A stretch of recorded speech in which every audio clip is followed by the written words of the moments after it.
Guys, তো আমি দিই প্রতিদিনের মতো মাঠ দিকে যাওয়ার উদ্দেশ্যে বেরিয়েছি আমরা 5 বন্ধু মিলে আর কি। তো সেরকম কিছু কাজ নেই, একটু কাজ আছে, মানে আমাদের ওখানে একটা সাবমার্সিবল করা হচ্ছে। তো চলো ওখানে যাওয়া যাক, বাকিটা তোমরা দেখতে থাকো।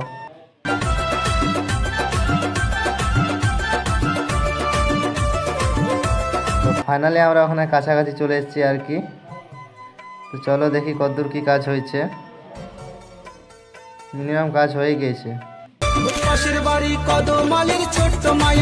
তো আবারও চলে এলাম, আমাদের এখানে পেঁয়াজ লাগানো হয়েছে আর কি, আমরা সবাই মিলে লাগিয়েছি তাই দেখতে এসেছিলাম। পেঁয়াজ তো মোটামুটি দেখে নিলাম। তো চলো সরষেগুলো দেখা যাক কীরকম হয়েছে। তো চলো যেতে থাকি যেতে থাকি। এসে দেখলাম মিনিমাম ভালোই ফসল হয়েছে আর কি আমাদের।